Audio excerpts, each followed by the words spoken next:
What is up, y'all? This is Jordan Jones back at it again with my brother CJ Jones. Say what's up to the people. What's up?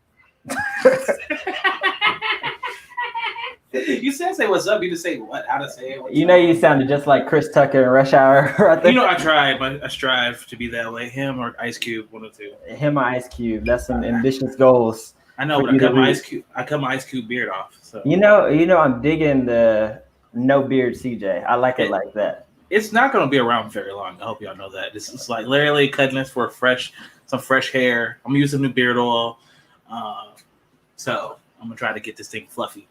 So, how long does it take for you to grow your beard? It'll be here next week.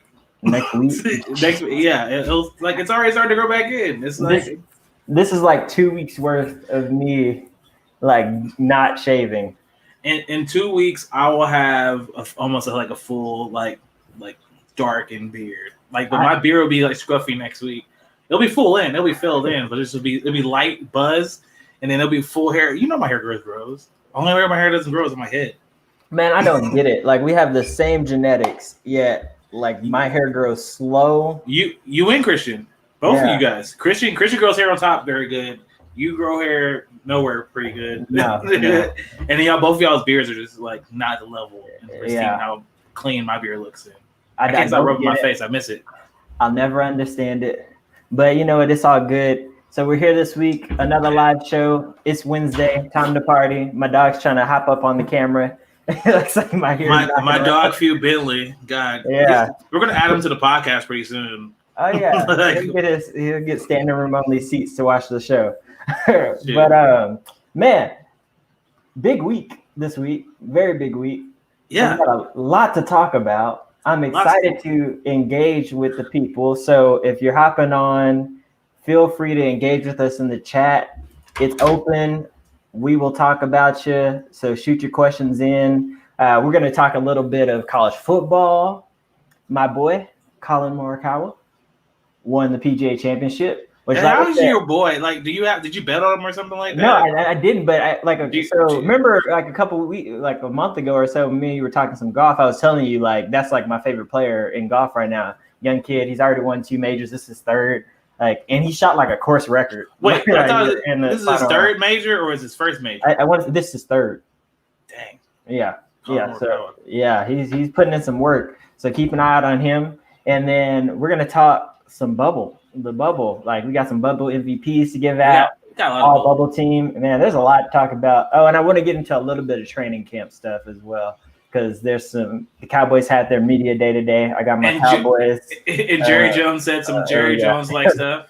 Yes, he did. Yeah, so I got Miller Lite is what I'm drinking today in honor of the Dallas Cowboys in my Dallas Cowboys thing. That was smart. I'm not. Mm-hmm. I'm going, since today is WNBA Wednesday, the Wings are playing, all right? Right now, I have them in the background going. I'm watching them right now on the side. So if you see me turning like this, you know something good's happening.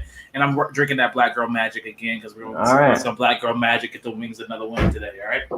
All right. So what jersey you got on today? What you rocking? I'm rocking the Monty McGee Stafford. Okay. You know, she's like one of the best. I like her. I got her Atlanta jersey in the background too.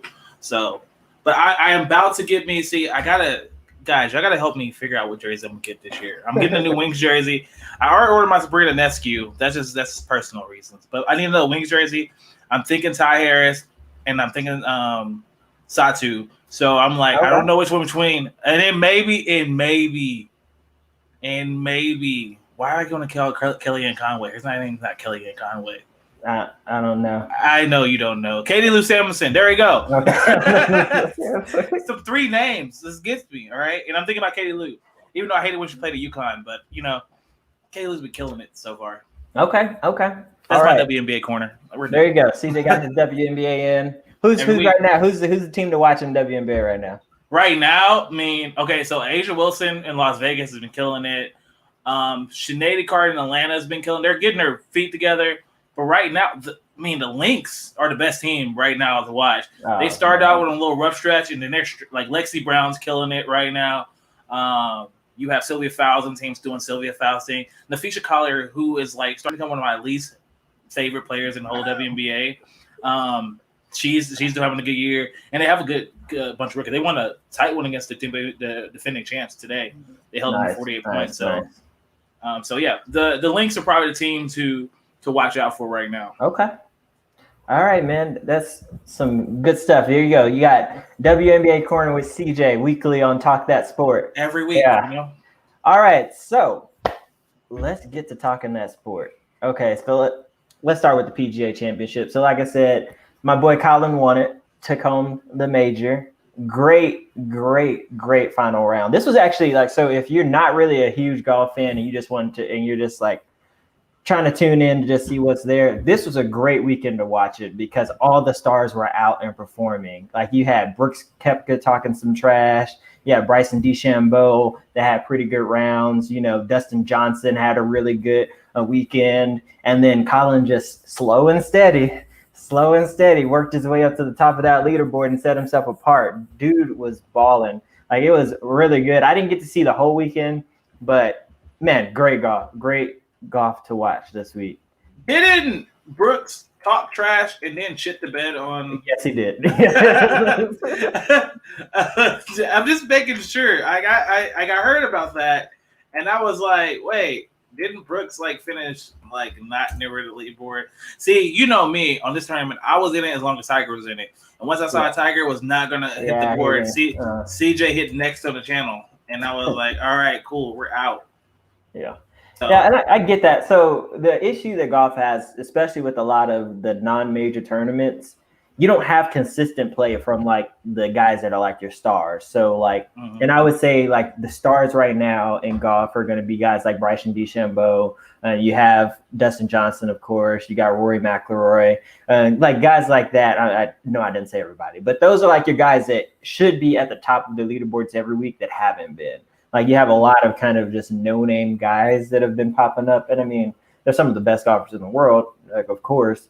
But it's just you want to see tournaments like it was this week where you have all these top guys playing and competing with each other, and they're kind of the show. Because I'm sorry, I don't want to go and watch some no-name guy that I've heard once play golf all week. So getting to see some of these other big-name guys actually get in and play hard, that was exciting. So it was a very exciting week for golf. And I enjoyed it. I don't know how all our other golf fans out there did it. Yeah, but go ahead. Well, so do you think this group of DeChambeau and Morikawa and do you think they have a chance of revitalizing the sport in a way not like a Tiger had, but more in the sense of how Rory and Jordan? Yeah, definitely. Bryson, he because I don't think anybody's gonna have a Tiger effect on golf. No. But we can have some excitement behind them. I'm sorry. But if you look at Bryson, so he's kind of your power hitter. He's basically trying to set records with how hard he can hit the ball, and so far he's been succeeding. So that alone is exciting. His issue though is he cannot chip worth crap. So it's just he'll hit the ball 300 yards for almost 400 yards, but then get to within 50 feet of the green and can't make it on there accurately. So that's his issue. So that's why he always falls down the leaderboard so much, because he'll have, shots where, on a par 3, he could probably get it in 2 shots. But and even with some of these par 4s, he can get it in within 2 to 3 shots. But then he goes to, you get him on some of these bigger fairways and he just cannot chip worth crap. It just goes all over the place. It's just not very accurate. And that's what's kept him from, winning a lot of these tournaments. So it'll be really interesting to see, how some of these other guys do and if they can actually take that next step. It'll be the biggest thing is you have to see some consistency in their play, and that's not there yet. So if we can see some of that, then maybe we'll get some more heated competition when it comes to golf and be a little bit more excited to watch consistently. So let's talk about just the most consistent player in golf, except for this weekend, Brooks, right? So do you think he's about to have that Rory breakdown where, Rory hasn't won a tournament in 6 years? You know that? Yeah. I didn't think it was that. I didn't think it was that long ago. But do you think Brooks is going to hit that wall? We've seen all these guys get to this point where they play at the top of the game. We saw with Jordan Spieth, we saw with McIlroy. These guys that perform on high levels, but only for a 2-year span, 3-year span. Then we don't hear from them Is that just saying is the talent growing in the sport, or do you think that these guys can't hack at the top level? We're not seeing somebody who can perform like a Nicholas or Woods, because like outside of those two, Nicholas, Woods, and you got Phil and Phil doesn't even have that many. Phil wasn't at the major rates that they were at. Yeah, but Phil's still been consistently one of the better golfers in the world. But for everybody's knowledge, I hate Phil Mickelson. All right, I hate that guy. You'll never hear me give him greatness. All right, but yeah, Phil, yeah, too. So, like, do you think they're gonna? Is it the field that's bringing him here, or do you think it's just the player? I mean, I honestly don't know. Like, I think that Brooks, he's battled some injuries, and I feel like that's what's kind of kept him behind. But I don't know where he's going to end up. And I haven't watched golf long enough to where I can say, oh, yeah, this is his trajectory of play and everything, and he'll be this great, over the span of his career. But, I mean, he's exciting to watch, like, as a golfer. And he, like, plays some incredible games. Like, even, like, this weekend, he had a really good start, and then it just, like, tailed off at the end. So it'll be, I mean, it's going to be interesting to see. I think you have to give these guys some time, because you got even guys like Jordan Spieth, who early on it looked like he was going to be, the next big thing. He's going to win 25 majors. Yeah. And now he can't buy a major. So it's like, Brooks is quickly becoming the guy I root against in majors. So I'm thinking I'm finding my natural new nemesis. Yeah. Speaking of golf shirts, are you wearing the golf shirt I got you? I am. Thank you. Oh, I wore mine yesterday. I had the blue one on yesterday. So nice little outfit. During the summer, I've started to wear some of these like shirts to work, just because it's been so hot, and I like 100 degrees, and I like to take little walks. And so this is so much better than me kind of wearing some freaking long sleeve shirt all day. All right, CJ's dad corner right here, guys. For reference, I don't have any children, but like I shop like a dad now. I walk around with flip-flops and shorts on, cargo shorts on. Well, here we go. So Jordan, I was at Sam's the other day. They have PGA golf shorts there for $9.98. So your brother got 2 pair, and those things are comfortable. Just like PGA golf shorts. You may be getting those for Christmas. Just giving you a heads up. Okay. All right. Appreciate it. Let's talk some college football. So, all right. We're doing college football right now? Wait, what you got? What you're doing? Oh, I was gonna roll into NFL training camp. Oh, training camp. My bad, guys. If you can tell, I don't read the rundowns. I just talk randomly. It's all good. It's all good. I appreciate your effort. Yeah, that's why Jordan's the host. Okay. So I want to say this really quick. So me and CJ were talking before the show last week, and I was like, okay, please don't drop so many F-bombs on the show this week.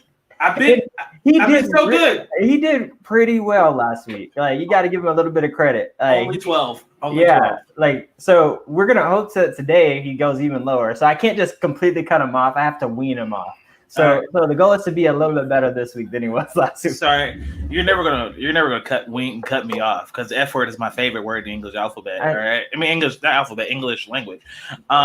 That's fine. If I can just get you down to like 3 F-bombs over the course of an episode instead of 20, I think I'll win there. That means you're going to limit me to 1 rant. So every rant's got about 3 to 4 in it. I might have to just cut you off.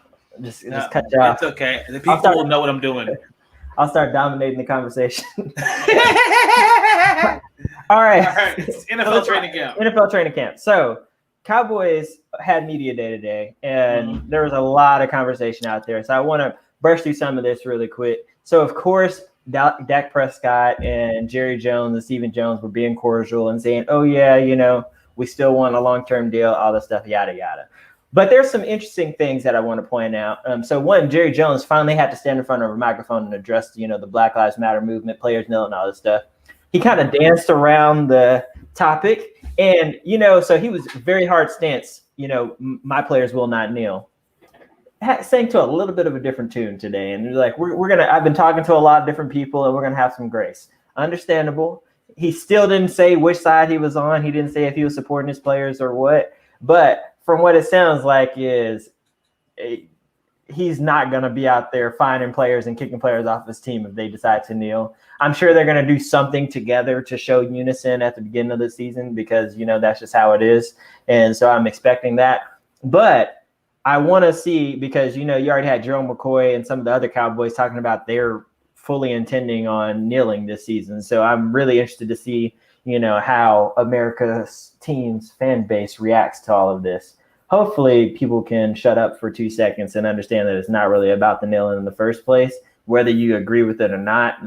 Come on, there's bigger issues going on in the world and they're trying to draw your attention to that, not the fact that these players are kneeling. So focus on the issues and not the issue. Okay. So what other thing, because I wanted to breeze through that, right? I'll come back. Okay. All right. So, and then, the meat of it that I really wanted to get into was Dak Prescott and Mike McCarthy and the conversations they were having. So first, I am really excited to see what Dak Prescott can do this year. I'm really high on him, and I think he's going to have a huge season this year. So he's been working with his QB coach in the offseason, and he said one of the biggest things that he was working on with his receivers was, guess what? Timing. Oh my gosh. Okay, first of all, he had a huge improvement last year to this from 2018 to 2019 with his timing, specifically with Michael Gallup. Because you remember, Michael Gallup was getting either overthrown or underthrown a lot his rookie season. And he was open a lot his year. He was wide open. Yeah.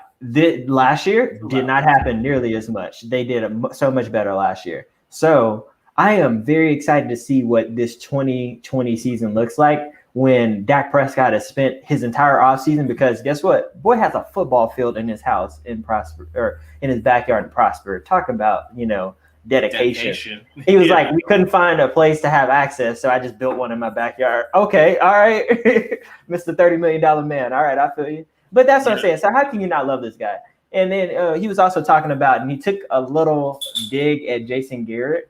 So I don't have the direct quote, but basically what he was saying is that we didn't really we didn't have a lot of football, basically football brains, football minds. We didn't have a kind of football genius, or so to speak, And so he said we're a lot smarter at basically understanding football now. We have guys in the room that understand football better now, and so that is very and it goes to the inexperience of the coaching staff last year that they had, because they fired half the coach staff and brought in a lot of inexperienced coaching people. And then also it kind of echoes what everybody's thought about Jason Garrett for the past 10 years, that maybe he's just not very good at, he knows football and he understands it, but maybe he's not very good at coaching it.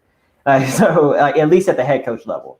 Jason Garrett probably is more of a hands-on, one-on-one kind of guy. He's not a stand in front of, the entire team and lead the entire team and manage the people under him to run, the organization the correct way to win football games. And now I feel like with Mike McCarthy, he handles things much differently and they'll be under more control. Yeah, I think with the redheaded dumbass, sometimes when he's an offensive coordinator on a good team, he's good at his job, right? Yep. And then he gets bad at his job when he's an offensive coordinator on a team with a coach on the hot seat, so he can get the head coaching job. So he'll crank it up as the season then when he comes in for a coach. It wouldn't surprise me if he went to New York and had a decent season. I know he's working bare bones with Daniel Jones and then Saquon, but if he ended up having a good season out there and the offense looked decent, it wouldn't surprise me, because I remember Tony Romo's first 2 seasons under JGZ, and it's good. I can see where it's coming from, but I come from Dak. But Dak doesn't have the most creative coach on his roster right now with Mike. So hopefully, I don't know. He's been studying it, man.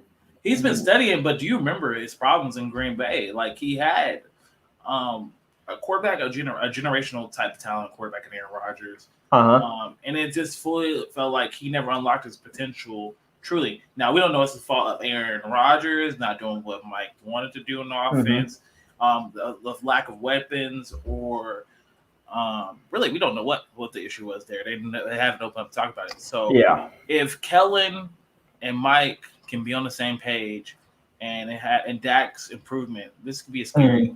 Dak could be really scary this year. Definitely. Yeah, so it's going to be really interesting to see. I'm excited. I know that they have some safety protocols to work out. One of the other things that I was really excited to hear was that for the Cowboys, they had 90% of the team already has volunteered to stay at the Omni at the Star, like during the season and or at least through training camp. I don't know if they're going to do it entirely through the season, but it sounds like it's been pretty voluntary that everybody's been on board wanting to stay there without having to even mandate it. Like it's just something that the leaders decided that they wanted to do because they said the healthiest team is going to win the championship this year. And I believe that. Like I believe that some team's going to have an outbreak.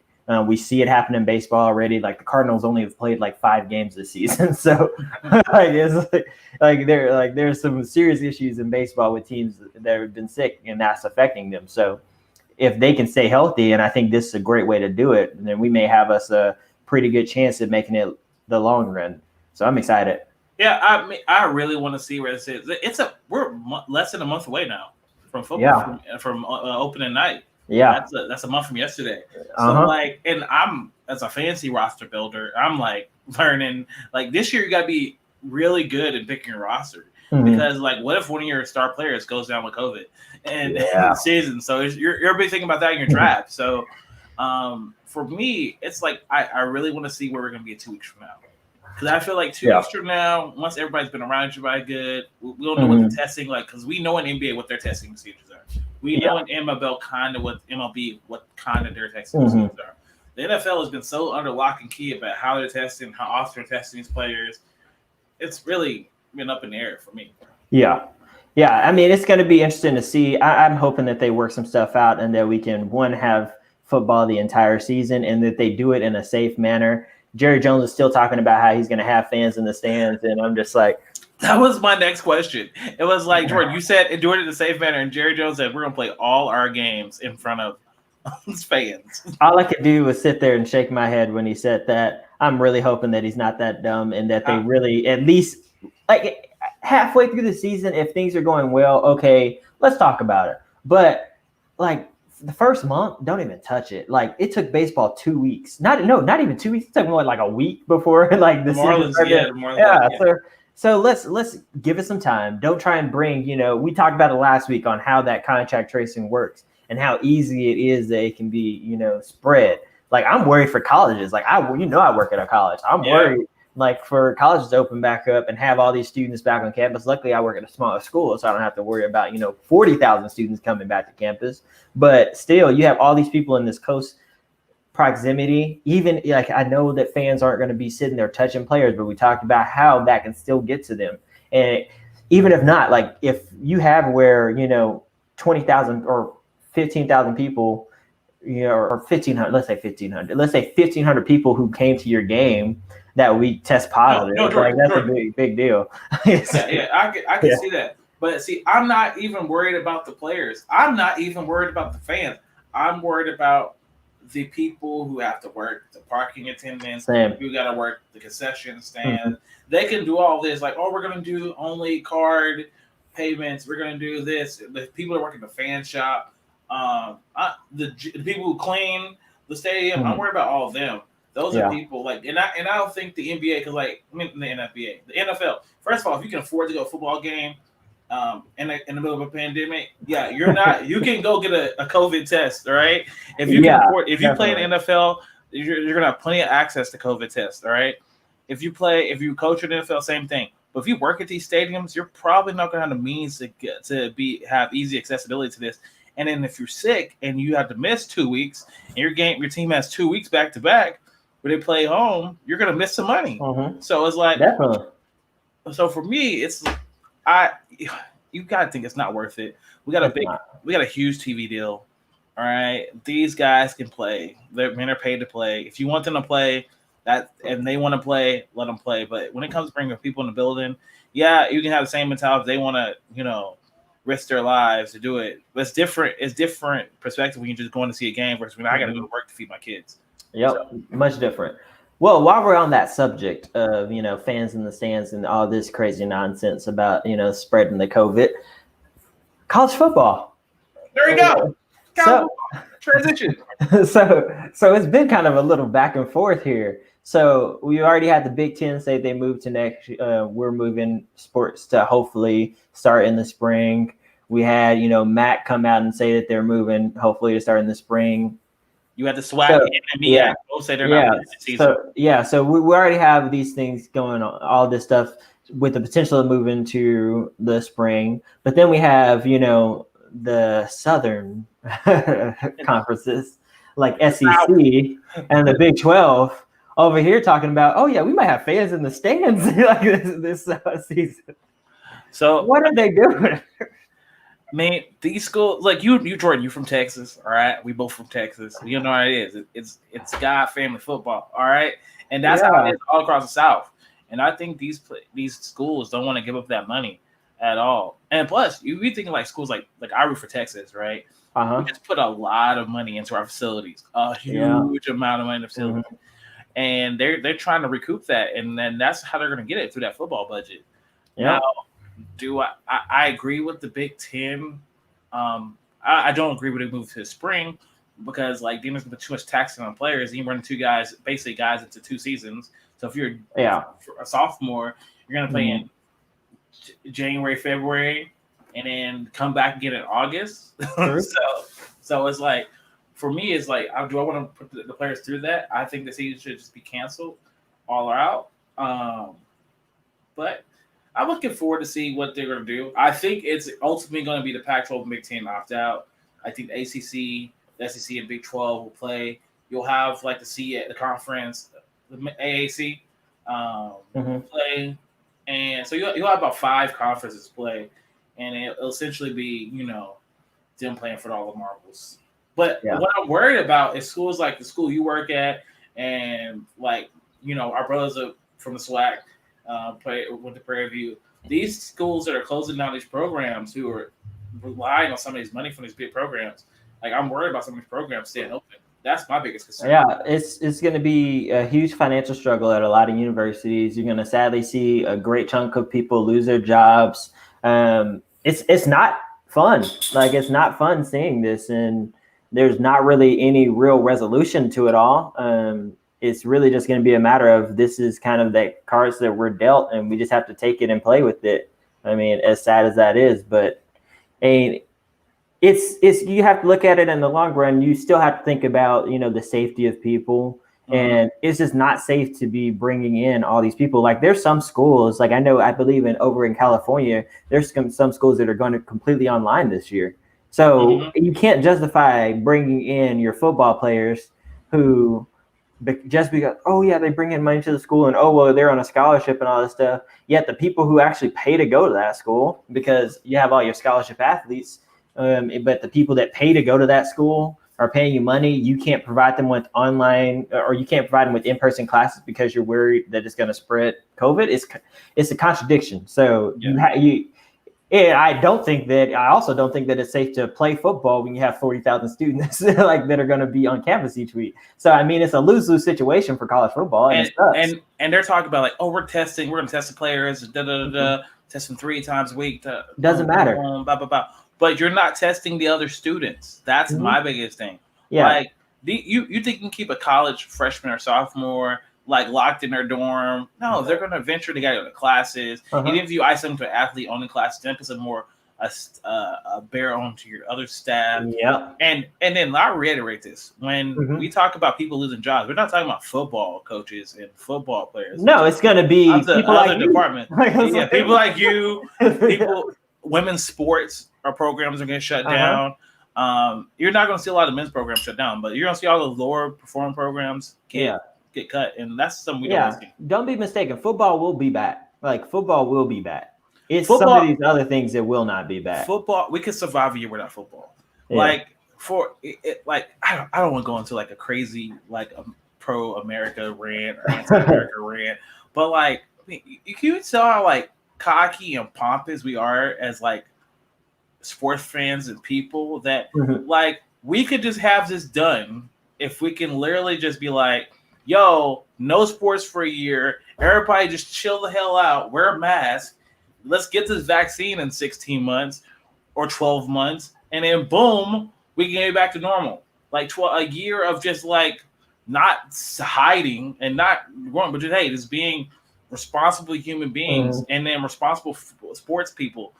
And no, we want to have people like I just because I'm free, I can go to a football game and watch, and I can try to die. Cool. I hope you get coronavirus and your lungs fall off. All right. Yeah. But it's not that important. Well, and I'm trying not to get into too much coronavirus. I know, I'm sorry. No, it's fine because I was gonna say, like, in our family we have some at-risk people. Like, our dad is at risk. Like I'm at risk. Yeah, I was like, yeah. So like this is something that's a reality to me that I have to be concerned for like my family members. So I know that I can't go out and be completely careless. And what I try and tell people is like, we're not like, I don't want you to think that you can't go anywhere, you can't do anything. You can't go anywhere and be stupid. Like don't go out and be stupid. Don't like go out there walking around without a mask. Don't go out around there, not washing your hands. Not if you're sick or if you've been around people that are sick, don't go out. Like it's just like with the flu. I know when people in the office have the flu, my door is closed all the time. I'm not shaking your hand. I'm not touching you. I'm not walking close to you, like, because I don't know what you got. I don't know what your family got, and I don't want to get it. But I don't know why. Like, so with the flu, there's not a lot of people that are like asymptomatic, at least as far as I've ever heard or that I know. So you actually can see people when they have the flu. They're coughing and sneezing, doing all this stuff. With the people that are with coronavirus, I could have it, and I wouldn't even know I had it if I was asymptomatic. So you should be even more cautious the way you approach yourself, not for your sake, if you're asymptomatic, but for people that are at risk. Like, I don't want to kill off all the people that are at risk and just live in a world without them because I'd lose a lot of family members. That's not okay. Like, I just want us to get to a place where we can have, a little bit of both and be okay, Yeah, and think about the coaching staffs, and that's what I think about, like all the people involved in these programs. And stuff like that. So I mean, it's a point where I can't get all this. And I love college football. I thought this may be a good year for Texas. I was like, okay, yeah, we're good. But for me, I'm like, man, if I could not watch Texas football, like I've been 4 months without sports already. I can make it another 8. Yeah. So that's why I'm like, for me, I'll catch up on my Netflix, watch these good television shows. So. Okay, so we got a question. Yeah, question in. So what are our thoughts about the highest paid coaches like Saban not taking a pay cut to help their own university? Like, oh my, hit it right on the nose right there. Hit it right on the nose. So there's been, you've seen at some companies where they've cut salaries to senior level people and stuff like that. I have not heard one coach coming out saying that. It doesn't mean that it's not happening. So let me preface it by saying that there are probably some coaches out there like, hey, I'm taking less money. But like, if you're going to be adamant saying like guys like Saban and Herman, all these high paid guys are like, we want sports, like we should be playing. It's safe, like they're safer here. Okay, that's fine. If you want to do it, what are you going to do to make sure that it happens?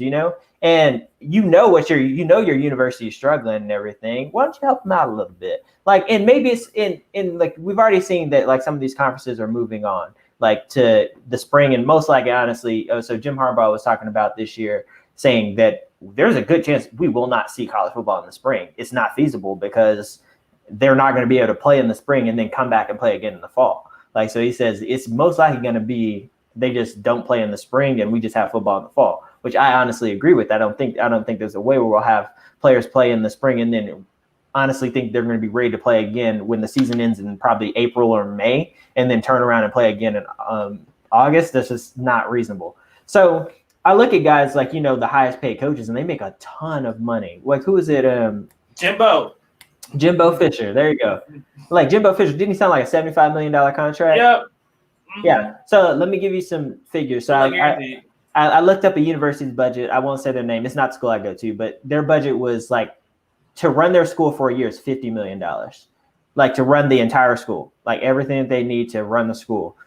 I'm not saying you have to pay the entire school's budget because you don't make $75 million a year. But, guys like Nick Saban, all these guys make 5 to 7 to 8 to 9, not counting anything they have in their retirement and all the stuff they make money off of. I'm very sure that they can take that money and, hey, let me give a $2 million donation to the university. Like, where is the rich alumni, all these billionaires, millionaires, 100 millionaires that know that their college is struggling? Why aren't you going out there and giving money to your universities to help supplement some of these? Because there are some schools that are in some really deep trouble when it comes to money. And I would like to see some of these guys. And I know some people give in silence. Like, that's how they do. They don't say what they're doing and everything. But like, my thing is, like, if you're going to be talking loud about all this other stuff, you should be very much so saying, hey, while we're working to try and get college football back, we're also going to be funding money to the university to do, like, I'm personally out of my pocket giving money to university to go towards COVID research, or go towards paying our staff, go towards giving some scholarships to some of the students that may not be able to afford college this year because of the COVID crisis, things like that. Why don't you show some support to your local community and do something like that? Will it happen? I don't know, but I mean, it's a good question. I would like to see it. Hopefully we do see some stuff like that come out of the woodworks, but I don't know. See, Jordan, we're on opposite sides of the aisle on this one. Look, first of all, I expect nothing less from college coaches not to give money back. Because if somebody gave me $5 million, I ain't giving shit back. All right, it's like, right now. But like, the onus should not fall on these coaches. All right, you said it at the end of your rant. There are plenty of boosters and people who roll these football programs and pay players. You can give money to your school. If you can give money for football and give money for education. All right, you can give money for COVID tests. You can give money for, like, we have enough millionaires in this country who root for big universities to help college football season along. So if they won the season, they need to get to these boosters and be like, yo, we need some bread, bro. Break me off some, and then call it a day. So I'm not surprised that they haven't given the money, but if it was me, I wouldn't give my bread up either. So yeah, I don't know. I mean, it's some crazy stuff, and yeah, I agree. The boosters and all those people that have all that big money, they also should be digging in their pockets and paying some of this stuff. Will it happen? It probably is happening at some schools. I know that, but I mean, I feel like it's some of the smaller schools. Yeah, I feel like at Georgia State it's happening because they got money behind. I know at Liberty it's happening. Speaking of that, we'll talk Liberty one. We'll go to the phone and talk about that. Okay. I know it's happening at Liberty.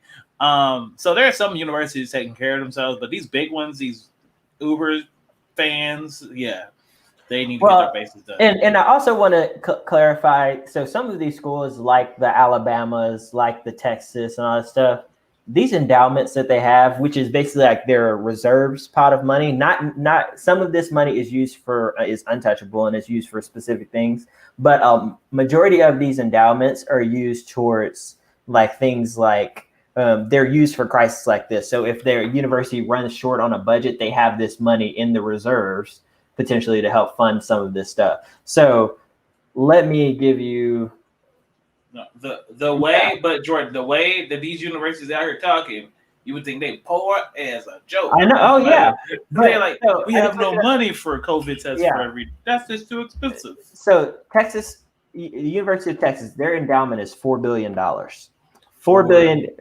billion with a B. Let's keep in mind. So I went to UNT. UNT's endowment currently is about $400 million. Now, granted, Texas has about 20,000 more students than UNT. But the numbers don't compute. It's like 10 times more. Yeah. This is not running money that they constantly spend. This is their endowment that is there for, like, it's their emergency fund, essentially. Look at it in a sense like that. Alabama is $1.5 billion. So like they're in very good places financially. So these schools themselves are not struggling. But what I want to say, but still, it does beg the question as where are the coaches, where are the boosters and stuff at some of these other places that could support their schools and aren't supporting their schools. So I mean, it's a good question. I like to see it, but I do want to hop into some bubble chat if we can get into that. Bubble time. So it is bubble time. I have a lot to say. So you've had a lot to say today. I know. I feel like I've been in the corner. I know, my bad, dude. My bad. Yeah, no, it's okay. I expect nothing less from you. Welcome to the Jordan Show. Welcome to Talk That Sport with George Jones. I know, and George Jones. I'm kidding. Yeah, it's Jordan and just Jordan. Okay, so you know I had to bring it up. So my Phoenix Suns look more and more likely by the day that they're going to get into the playoffs. No, they're not. Okay, so they play their last game in the bubble is against the Mavericks, who the Mavericks have already said that they're not playing their starters in this game because there's no point, because after losing to Portland, there's no point in playing Thursday. We're playing the Clippers, yeah. We're playing the Clippers, yeah. Oh, no, I'm still hoping that the Clippers fall down, and there's still a chance that they can. So they need a lot of help. Oh no, the Nuggets have a shot, and they play each other tonight, so it'll be interesting. So that's a game to watch. Game to watch in the bubble tonight. If you're going to tune in to watch the Clippers and the Nuggets play. They play at 8:00 tonight. Basically, it's a big game because if the Nuggets win tonight, which there's 3 Clippers players out on their bench, if the Nuggets win tonight, because I think it's Pat Beverly, Lou Will, and Montrezl Harrell are out tonight. I want to confirm that. Yeah. So if they win tonight, so if the Clipper or if Denver wins tonight, they're a half a game behind. I want to say the Clippers. So it'll be interesting to see how this feels. They really needed that win against the Lakers the other night, but they lost in the last second. So, but if they had that, they would have really been in a great spot. But it's okay because they're still close enough, so they still got a chance. And then the Clippers have to play the Spurs, who are playing for a playoff spot as well. So here's the lineup. So Portland has just moved into the 8th seed. So they're pretty much going to have that on lock. Dame is on a whole nother level, and we'll get to him in a second. But so we have Portland in the 8th seed. They're 34-39. A half game behind them are 3 teams. So it's Memphis, Phoenix, and San Antonio. This is great. So we have all of them play tomorrow. So there's 2 days left of basketball, bubble basketball, or I guess seeding games is what they're called. So all of them play tomorrow. So we have the Spurs against the Jazz. You have the Suns against the Mavericks, which, like I said, fully expect the Suns to win that game.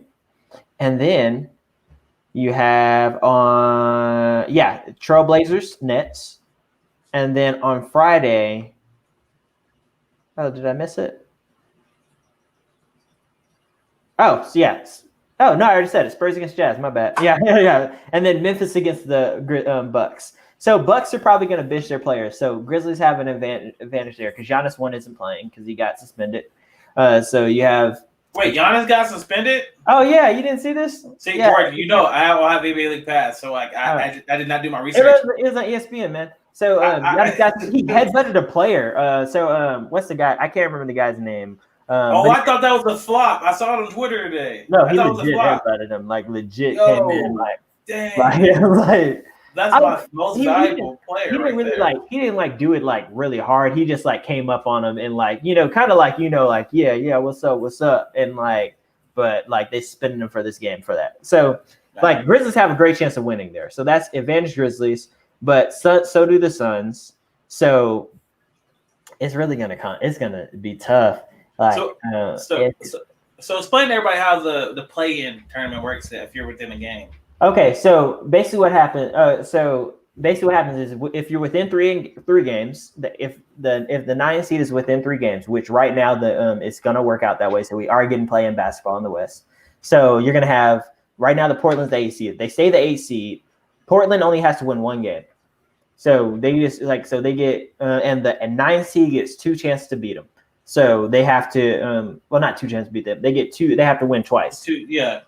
So if you're the 9 seed, let's say right now it's looking like it might be Memphis versus Portland, which as much as I love John Morant this year, boy, it's going to be over in 1 game. Yeah. Don't want to see it. I want to see Devin Booker and I want to see Dame Lillard go head to head. Like that's what I want to see. So you're talking about, so what will happen is they'll go play 2 games if Portland wins the first night, then it's over, and we'll have playoff basketball on Monday with Portland playing the Lakers. If Portland loses the first night, then they come back again, and then it's if the second team wins again, then all right, they're in the playoffs and they'll have playoff basketball next week.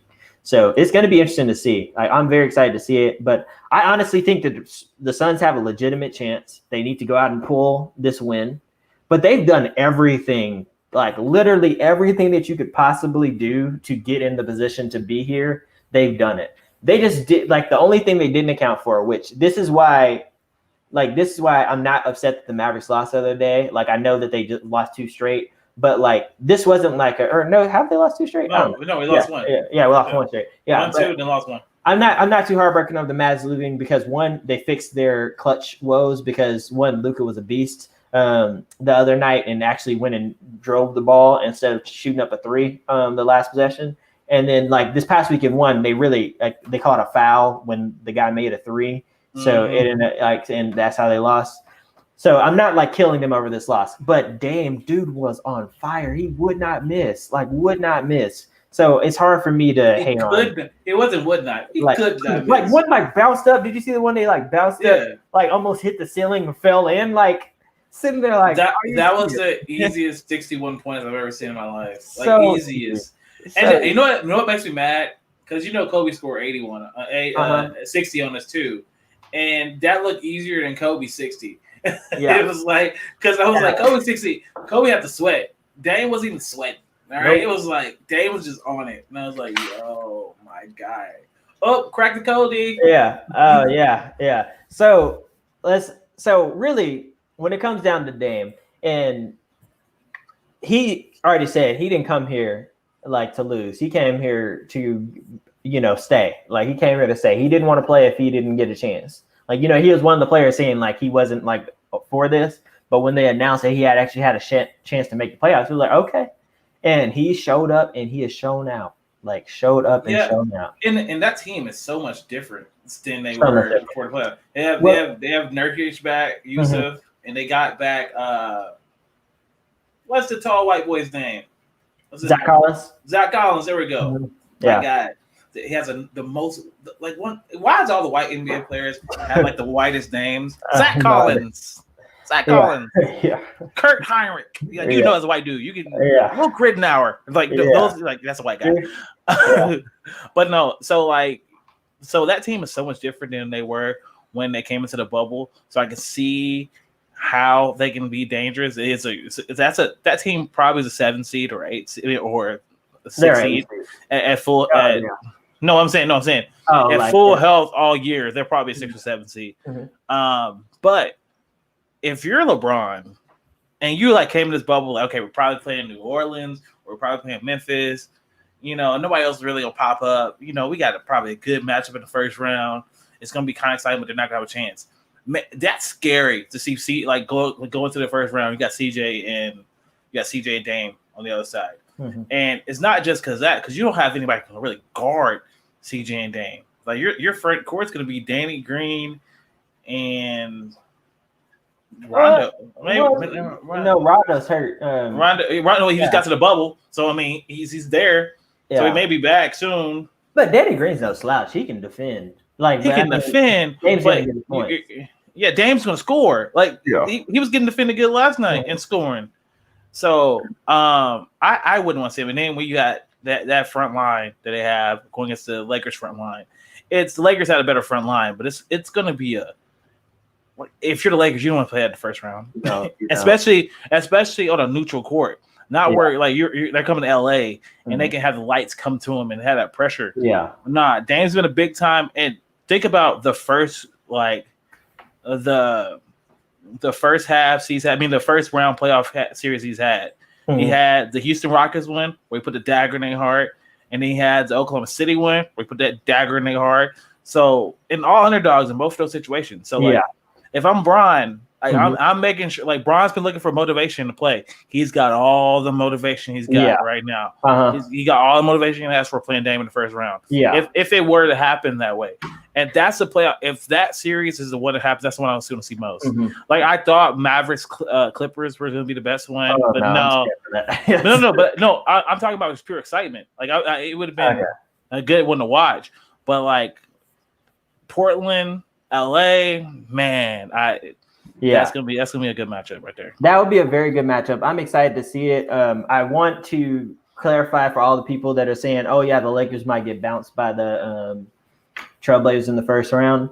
It's going to be a great series, but LeBron ain't losing in no first round. I think he's like one of the first players to like. I don't think he's ever lost in the first round. Don't say it. You can't say that loud because it's gonna happen. No, like he's never lost in the first round. He's never lost in the first round. But like people forget, like everybody always gives him crap because he played in the East. First of all, we've been through this. Like me and you have had this talk. And I went through some of the teams that he's played in the East over his career. Like he hasn't played against no scrubs like his entire. He did have slouches. So people just need to stop acting like the West has been like loaded with all these amazing teams. Like they've been some pretty solid teams, but like they don't have like like a lot of like clutch genes because in the West only a few teams have made it out like in the past. And LeBron wins 50 or 60 games almost every season he plays. If he can get the full season, he's gonna get 50, 60 games. So he plays teams from East and the West, right? He played more team in the East than he does in the West. But he has 60 wins. That means he beats a team in the West. Yeah. It's like he doesn't like get just beat by teams in the West. And for all the people that are out there that say, "Oh yeah, the West is like there's no like or the West is so deep and they're so much better," which I agree that there's some really great talent in the West. But let's look back over the past 20 years. Oklahoma City is the only team that has not made the finals more than once in the West outside of Golden, or like they were the only team that's been to the finals like once, like out of like compared to, I'm trying to say this right. Sorry. So compared to, you look at the Warriors. They've been. I get what you're saying. They're the only other team to make the finals. There you go. Other than the Warriors, the Lakers, the Mavericks, and the Spurs. Yeah, those are only other like. So it's been dominated, and really the Mavs have only made it twice. Like so it's like the Warriors have been like the Warriors have been 4 or 5 times. You've had the Lakers going like 100 times. You have the Spurs go like 100 times. It's been like that since 1999. Yeah, exactly. That's what I'm saying. The past 20 years. Like so, I was like, so don't give me that crap of like, oh yeah, the West East is so easy, bro. The West. The argument you will have there is that you had so many different teams go for the East. Oh yeah. Now, granted, you had all LeBron teams go for about a 10-year stretch. So LeBron's been like 10 times. So LeBron's like, you got LeBron's team go for a long time, but. So I can feel it. All right, Jordan. Yeah. So we got a few minutes left, so we need to get into the MVPs. MVP of the bubble. I was like, come on, let's get to the MVP. Okay. All right. Do you want to go first? Well, you've been talking the whole show. It's a Jordan show. Let's Jordan, who's your MVP? Man, look, I saw you looking a little cut up there. Yeah, bro. I've been little muscle. I'm hitting the gym. I see it. I'm still weak. All right, Jordan, who's your MVP in the bubble? Bitch about, good 20 pounds.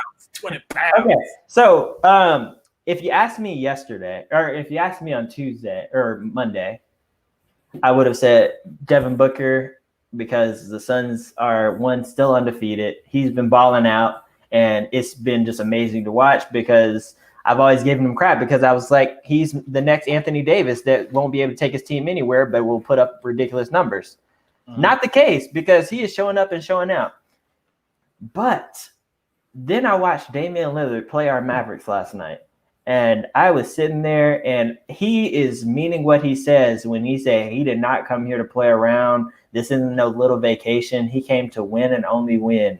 And dude, like if you had saw his face at one, the Clippers screwed up. And they better hope to God that the Trailblazers don't make it past the Lakers. Because Dame will destroy them. I don't care who's on him. Dame's going to drop like 70 a night on y'all if he has to. Like, watch out for that dude because he is that dude. Because he went off. Didn't matter what. Like, Kristaps had like 36 points last night. Luka had another amazing night, as he always does. And Dame was still just like unfazed by it. Like, completely unfazed by it. Like, he just showed out. So let me show you the stat line. So we had the Mavs, who have the two of the best, players in the league right now, or in the bubble right now. With Doncic, he had almost a triple-double again last night. He had 25 points, 10 assists, and 8 rebounds. He does that in his sleep these days. And then Kristaps had 36 points. Dame alone tied them in points with 61, like by himself. So it's just like he had 50 the other night, like, and this is after the night before. Yeah, and that was after he missed 2 of the game-winning free throws. So he came back, showed up, showed out. So it's hard not to pass it up. If they actually close it out and get into the playoffs, then heck yeah, Dame's my MVP. I'm gonna go with TJ Warren. I'm kidding. Mm-hmm. I'm just joking. It's Dame. It's Dame for me too. I know you have a little hate for TJ Warren in the bubble, but the dude he threw up 31 points a game and he's shooting 45% from the field. TJ Warren is a monster. All right. Okay. So my only thing with TJ Warren is if he truly was a monster, he would do that when fans are sitting in the stands. Jordan, I'm not saying he's the greatest player of all time. I'm just saying, like, in this bubble, we're talking about bubble MVPs. TJ Warren is on my short list. But it's Dame. It's Dame for me. It's just been Dame the whole time there. Even though Book has undefeated, we didn't expect much from Book. The teams have not really – I don't think teams have went all out against the Suns either. I think they slept on the Suns too. And he's won some games he should have lost. He should have lost a game against the Mavericks. He should have lost a game against the Clippers. But they pulled it out each one of them. But, I mean, it's been Dame time the whole time. And then after them 2 missed free throws, which was a fluke. And I think, like you said, Paul George and Pat Bev ignited something in him. But that's all he said to Pat Bev. He said, I didn't send you home once, and I didn't send PG front. And he sent PG. If you remember Paul George was dude guarding him when he shot the ball from like 40 feet was easy. Was like, yo, bro, this is easy. And he took the shot because that's the shot he wanted. So so I pray that this only lasts till 8 seed. I do not want them to upset the Lakers because I want Lakers Clippers. I know Lakers Clippers in the championship. All right, I don't want to see none of this bullshit like the Nuggets make it. I don't want to see the Mavericks. You know I'm a Mavericks fan, but if the Mavericks end up in the West Conference Finals, your boy's gonna be hurt a little bit too. I was like, you telling me you don't want to see a Mavs Lakers Western Conference Finals? I mean, I really want to see the Clippers though, because a little part of me wants the Clippers to go to the finals at least one time. Yeah. No, I agree, but like it's like Lakers. Okay, it's gonna be Lakers. But you know, Lakers Clippers. You know I hate choosing between my Mavericks and LeBron. I hate it. Like I have a LeBron jersey. Like you got me. Right. I just want to see like if there's going to be a changing of the guard, like in that game where Luka just goes off in that series and he averages like a triple-double, like a 35-point triple-double, like for the series. So you think Kristaps balls out and the Mavs, get to the finals. They don't win, but they just make it. You think Luka's next? Oh yeah, Luka's next. Yeah. See. We'll get into that. I want to do a whole show on this, like or not at least like a whole portion of the show on this, because I have some serious thoughts about Luka and Giannis and all the upcomers. But real quick, give me top of your head, top 5. 5 best players in the bubble this year. It doesn't have to be certain positions. Book, Lillard, TJ Warren, DeAndre Ayton, and Anthony Davis. Okay, so a little hurt that you didn't put Kristaps or Luka on that list. So mine is Luka, Kristaps, Devin Booker, Dame, and I'll give TJ Warren the bump. Well, and I knew you were going to pick one. All right, guys. We thank y'all for coming to the show. George's going to close us out. I'm just messing with him. I just want to give you the Dallas Wings are up 34-25 right now. Go, tune in, watch the games on CBS Sports Network. Support our women, all right? Black Lives Matter, say her name. It's been 152 days since Breonna Taylor. Cops have killed her, and they're still not arrested. All right, guys, that is our show this week. Thank you for tuning in. I'm signing off for Talk That Sports Podcast.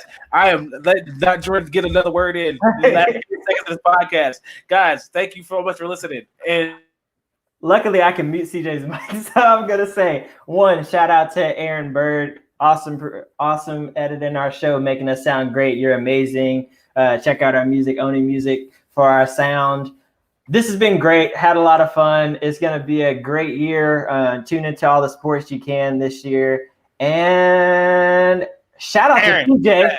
Shout out to CJ for not dropping one F-bomb in the entire show. And I'm going to mute him now and sign off so that he doesn't. See ya.